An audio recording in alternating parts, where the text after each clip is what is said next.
नमो शेतकरी योजनेतील 9वा आणि 10वा हप्ता केव्हा खात्यावर जमा होणार याची आतुरतेने लाखो शेतकरी वाट पाहत असताना आता कृषी विभागामार्फत नमो शेतकरी योजनेच्या 9व्या आणि 10व्या हप्त्यासंबंधी महत्त्वाचे अपडेट समोर आले आहेत.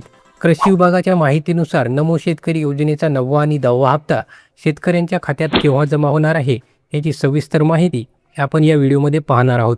नमस्कार, महाकृषी दर्शनमध्ये तुमचं स्वागत.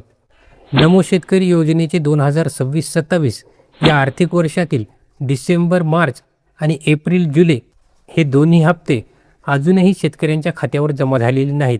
तर या अगोदर नमो शेतकरी योजनेचा 8वा हप्ता देखील उशिराने म्हणजे यावर्षीच्या मार्चमध्ये शेतकऱ्यांच्या खात्यावर जमा झाला होता. तर यावर्षीच्या मार्चमध्ये PM किसान योजनेचा 22वा हप्ता आणि जूनमध्ये 23वा हप्ता शेतकऱ्यांच्या खात्यावर जमा झाला. पण नमो शेतकरी योजनेचा 9वा आणि 10वा हप्ता अजूनही शेतकऱ्यांच्या खात्यावर जमा झाला नाही. आता कृषी विभागाकडून देण्यात आलेल्या माहितीनुसार कृषी आयुक्तालयाने दोन्ही हप्ते पात्र शेतकऱ्यांच्या खात्यात जमा व्हावे यासाठी आवश्यक निधीचा प्रस्ताव राज्य शासनाकडे पाठवला आहे. पण याला आवश्यक असलेली मंजुरी मिळाली नसल्यामुळे हे दोन्ही हप्ते अडकले असल्याची माहिती कृषी विभागाने दिली आहे. राज्य सरकार जेव्हा या प्रस्तावाला मंजुरी देईल तेव्हा हे दोन्ही हप्ते शेतकऱ्यांच्या खात्यावर जमा करण्यात येणार आहेत. नमो शेतकरी योजनेसंदर्भात पुढील येणारे अपडेट आपण जाणूनच घेणार आहोत.